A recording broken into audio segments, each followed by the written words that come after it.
Evet, network marketing sektörüne yönelik eğitim dizimizin 5. bölümünde yine sizlikteyiz değerli dostlar. Bu bölümde ürünümüzün özellikleri ve ürünümüzle ilgili hangi bilgileri nasıl gerektiğini birlikte deneyimleyeceğiz. Evet, network marketing sektörünün olmazsa olmazı üründür ve ana temel memnun müşteri ağı MMA oluşturmak. Eğer memnun müşteri ağı oluşturmaya odaklı olmazsanız network marketing sektöründe ne yazık ki başarılı olma şansınız olmayacak. O yüzden ilk hedefimiz bütün videolarda söylediğim gibi öncelikle müşteri ağı oluşturmak. Bu ağı oluştururken de ürün bilgisi edinme. Ürün bilgisi edinme gerekli gereksiz bütün her şeyi ürünle alakalı bilmeniz demek değildir değerli dostlar. Burada iki tane önemli şey var. Bir tanesi yaşınız kaç olursa olsun ürünle ilgili kendi deneyiminizin olması. Çünkü öncelikle network marketing sektöründe şunun da farkına varmamız gerekiyor. Biz deneyim pazarlayan insanlarız değerli dost. Gerek ürünle alakalı, gerekse de finansal sonuçlarla alakalı deneyimlerimizi pazarlıyoruz ve bu pazarladığımız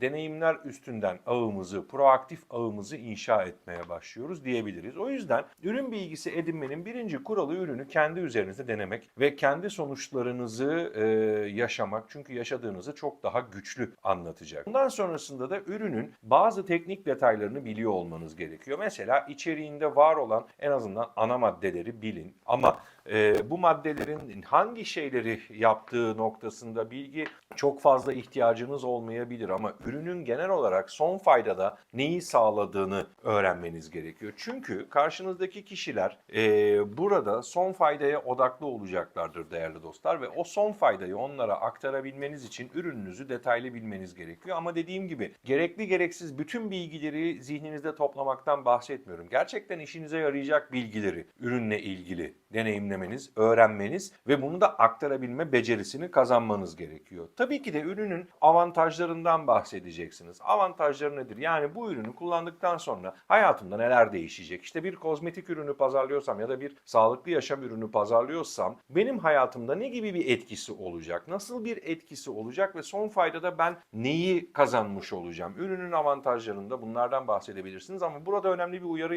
yapmak istiyorum. Hiçbir şekilde garanti vermeyin. Çünkü her insanın metabolizması farklı olduğu için özellikle wellness alanında çalışan profesyoneller için söylediğimde birinde etki eden bir ürün, ne bileyim işte bir haftada 10 günde etki eden bir ürün herkes de 10 günde bir haftada etki edecek demek değildir.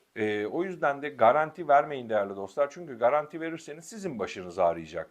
Ama sen böyle demiştin, ama sen kesin demiştin gibi yeni itirazlarla karşılaşacaksınız. Tabii ki de itirazlarla karşılaşma videomu da seyrederseniz burada çok farklı itirazlara nasıl cevaplar vermemiz gerektiği konusunda da çeşitli bilgilere sahip olacaksınız. Ama bir proses başladıktan sonra oluşan itirazlar tamamen sizin eseriniz olacaktır. Bunu da unutmayın değerli dostlar. Eğer garanti verirseniz yepyeni nur topu gibi karşılaşması ve karşılaması zor itirazlarınız olacaktır. O yüzden bu konuya dikkat edin derim. Ürünün rakiplerden farklılıkları nelerdir? Çünkü her pazarda mutlaka bir rekabet olacak. Yani benim rakibim yok falan gibi safsatalara gerçekten gerek. Çünkü artık öyle ki dünyanın her yerinden farklı bilgilere herkes anında erişebiliyor ve o yüzden de rekabetin var olduğu gerçeğini de mutlaka kabullenmeniz gerekiyor. Her ürünün her pazarda mutlaka rakipleri vardır. O yüzden de rakiplerinizin ürünlerini de iyi öğrenin ve onlara karşı avantajlarınız nedir? Bunları masaya koyabilecek güçte olun. Tabii burada da yine önemli bir uyarı var. Herhangi bir şekilde bir rakibi kötülemeye çalışmadan. Unutmayın ki rakibinizi kötülerseniz karşı tarafta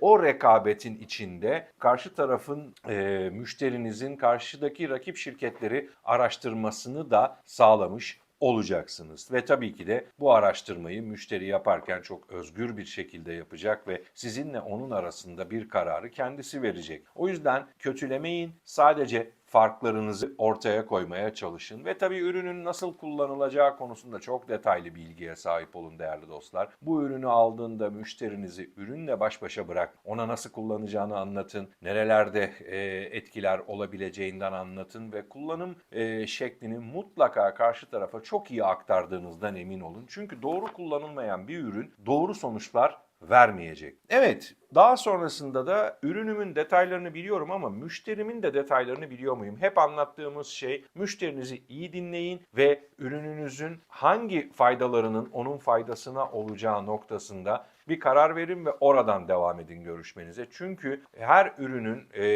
farklı farklı alanlardaki faydaları farklı farklı kişileri ilgilendirmek zorunda değil. O yüzden de burada ürününüzün o kişiye uygun faydasını ve avantajını masaya koymanız gerekiyor değerli dostlar. Ve tabii ürünün hikayesine odaklanın. Unutmayın ki hikayeler satış kapama noktasında size çok büyük destek olacaklardır. Her ürünün, her kişinin bir hikayesi vardır. Gerek finansal sonuçları bahsederken bir hikayeden bahsedebilirsiniz ya da sizin o anda hikayeniz yoksa hikayesi olmuş bir kişiden, yani sponsorlarınızdan vesaireden destek alabilirsiniz. Ya da ürünün zaten gelişen zaman içinde çok çeşitli hikayeleri vardır, ürün sonuçları vardır. Bu ürünün sonuçları ve hikayesini ortaya koymaya çalışın. Unutmayın ki hikayeler cezbeder. Karar vermeye çok daha etkili yöntemlerden bir tanesidir. Özellikle müşteriler üzerinde ve ürünlerle ilgili yeni bilgilere sahip olmak için mutlaka seminerlere katılın. Mutlaka o seminerlerde gerçek bir dinleyici olun. Ben bunu biliyorum zaten deyip katılmamazlık ya da katıldığınız zaman da işte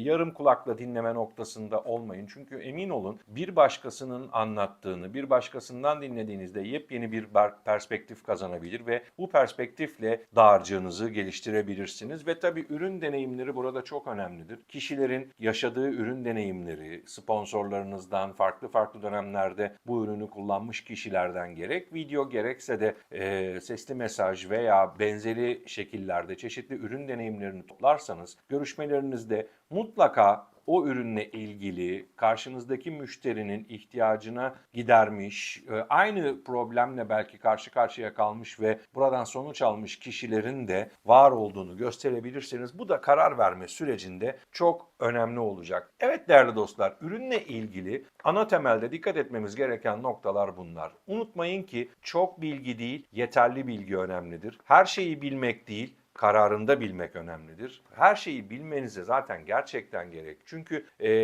karşınızdaki kişi de sonuçta bu ürünle ilgili ya da işinizle ilgili bilgili seviyede gelen birisi değilse, yani bir network marketing uzmanı değilse, ortamdaki en çok bilen kişi zaten siz olacaksınız. Bunun bir farkına var. Ve gerçekten kararında bilgi verin ve o kararında verdiğiniz bilgiyle karşınızdaki kişiyi tatmin etmeye çalışın. Unutmayın ki fazla alternatif hiç alternatif demektir ve karşınızdaki kişiyi bilgi denizinde yüzme noktasında zorlamayın. Çünkü o bilgi denizinde yüzmeye çalışırken bir anda karşınızdaki kişinin boğulduğunu da gözlemlemiş olabilirsiniz. Ve tabii burada en önemli şey daha önceki deneyimlerden faydalanmak. Belki yeni başladığınız sektöre ve o anda ürün sonuçlarıyla ilgili vesaire bilginiz çok fazla yok, tecrübeniz çok fazla yok ama sponsorlarınızdan şunu isteyebilirsiniz. Sık sorulan sorular neler? Görüşmeler. Sponsorlarınızı yorun. Daha önce de demiştim bu eğitim dizisinde, sponsorunuz için değil kendiniz için çalışın ve sponsorunuzu sizin için çalışmaya mecbur bırakın değerli dostlar.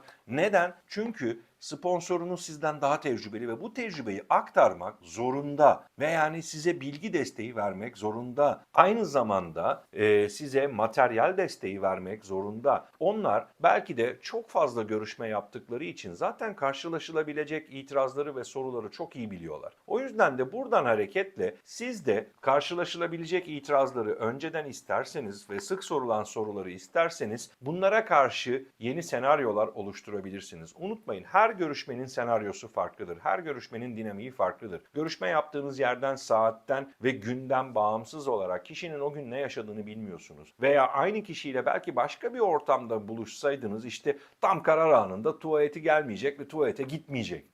O yüzden de bu noktadan hareketle baktığımız zaman senaryolarınızı oluşturmak için sık sorulan sorulara da çok iyi ihtiyacınız var ve tabii ki de bu soruların cevaplarına da ihtiyacın. Ön hazırlık sizi hiçbir zaman geri götürmez. Her görüşmeye giderken ön hazırlık yapın. Mesela bir not defteri oluşturun ya da işte çeşitli kağıtlar oluşturun, notlar aldığınız. Sık sorulan soruları siz de yazmaya başlayın. Bana bu görüşmede hangi sorular geldi diye. Ve böyle bir arşiv oluşturun. Emin olun ilerleyen dönemde kendi ekip arkadaşlarınızdan size gelen bu sorularda da al buyur deyip direkt tecrübeyi bir arşiv olarak sunabilir hale geleceksiniz. Ve işinizi çok daha verimli bir noktaya taşıyabileceksiniz değerli dostlar. Ve tabii eğitimlerden mutlaka ve mutlaka faydalanmaya çalışın. Her eğitim sizi farklı bir noktaya götürecek. Her online araştırma sizi farklı bir noktaya götürecek. Bakın, yapmış olduğunuz işle ilgili her gün sadece yarım saatle 40 dakika arasında vakit ayırsanız ve internet o işle alakalı bir konuyu araştırsanız, bu size bir yıl sonrasında çok büyük bir fayda sağlayacak değerli dostlar. Çünkü